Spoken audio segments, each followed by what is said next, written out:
l'enterrement de Jacques du numéro 6 et la sirène de Saint-Gilles dans le numéro 7. L'enterrement de Jacques. Donc il s'agit de l'enterrement de Jacques Vergès, donc qui a eu lieu un 20 août 2013 dans l'église Saint-Thomas d'Aquin à Paris.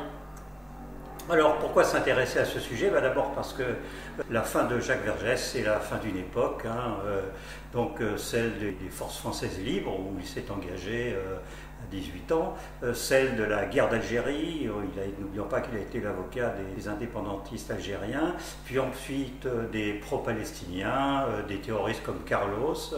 Il s'est fait connaître aussi, c'était moins glorieux pour avoir défendu Klaus Barbie, Milosevic, etc. Ce qui fait que son enterrement, ça a été une sorte de pièce de théâtre avec une unité de temps, une unité de lieu dans cette église.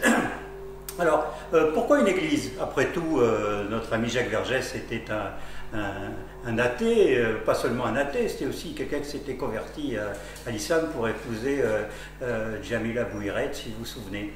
Alors, comment se fait-il que ces obsèques ont eu lieu donc, dans l'église des aristocrates, dans le 7e arrondissement, la fameuse église Saint-Thomas d'Aquin? Eh bien, c'est simplement parce que la dernière compagne de Jacques Vergès était une comtesse, une marquise, Marie-Thérèse de Solage, voilà, c'était son nom.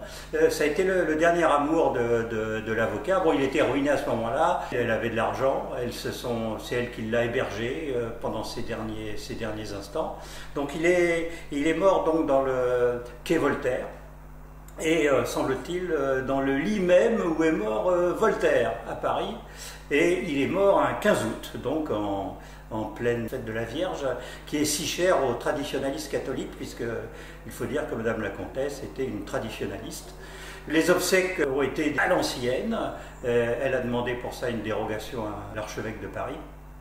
Elle a obtenu. Comment a-t-elle connu Jacques Vergès? Eh bien, c'est un ami commun, le fameux de la Morandais, ce curé royaliste qui va les mettre en relation.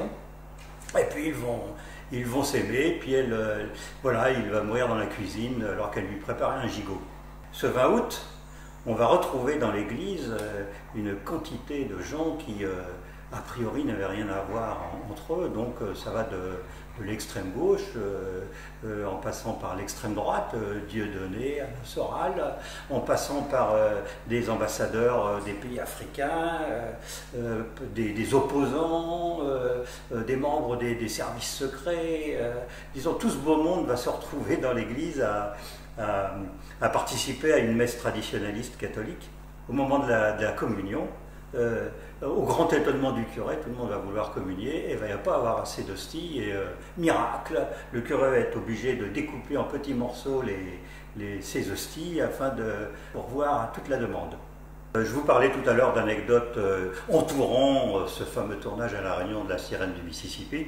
Eh bien, ma nouvelle est un petit peu partie de l'anecdote que racontait Alain Vautier, le directeur de la bibliothèque départementale de Saint-Denis, quand il disait que ses parents avaient ou lui-même, je ne sais plus, sa famille avait une petite case de vacances à côté de celle des Lagourgues et qu'il aurait vu. Il aurait vu Ursule Andress sortir nue d'un bain à Saint-Gilles.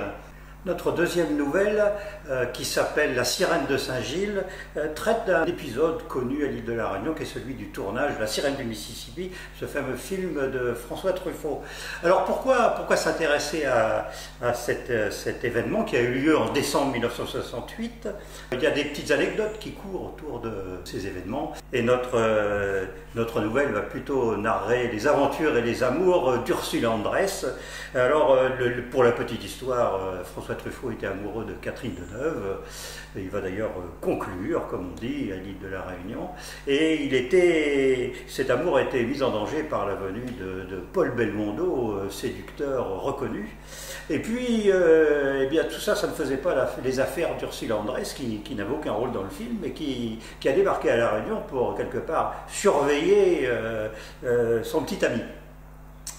Ça s'est fini en petit accrochage entre Ursule Andress et Catherine Deneuve. Il a fallu séparer les deux couples. Donc Ursula Andress et Belmondo sont partis à Saint-Gilles dans la villa du président du conseil général de l'époque, Lagourgue, tandis que Truffaut et Catherine Deneuve étaient dans un hôtel à la montagne.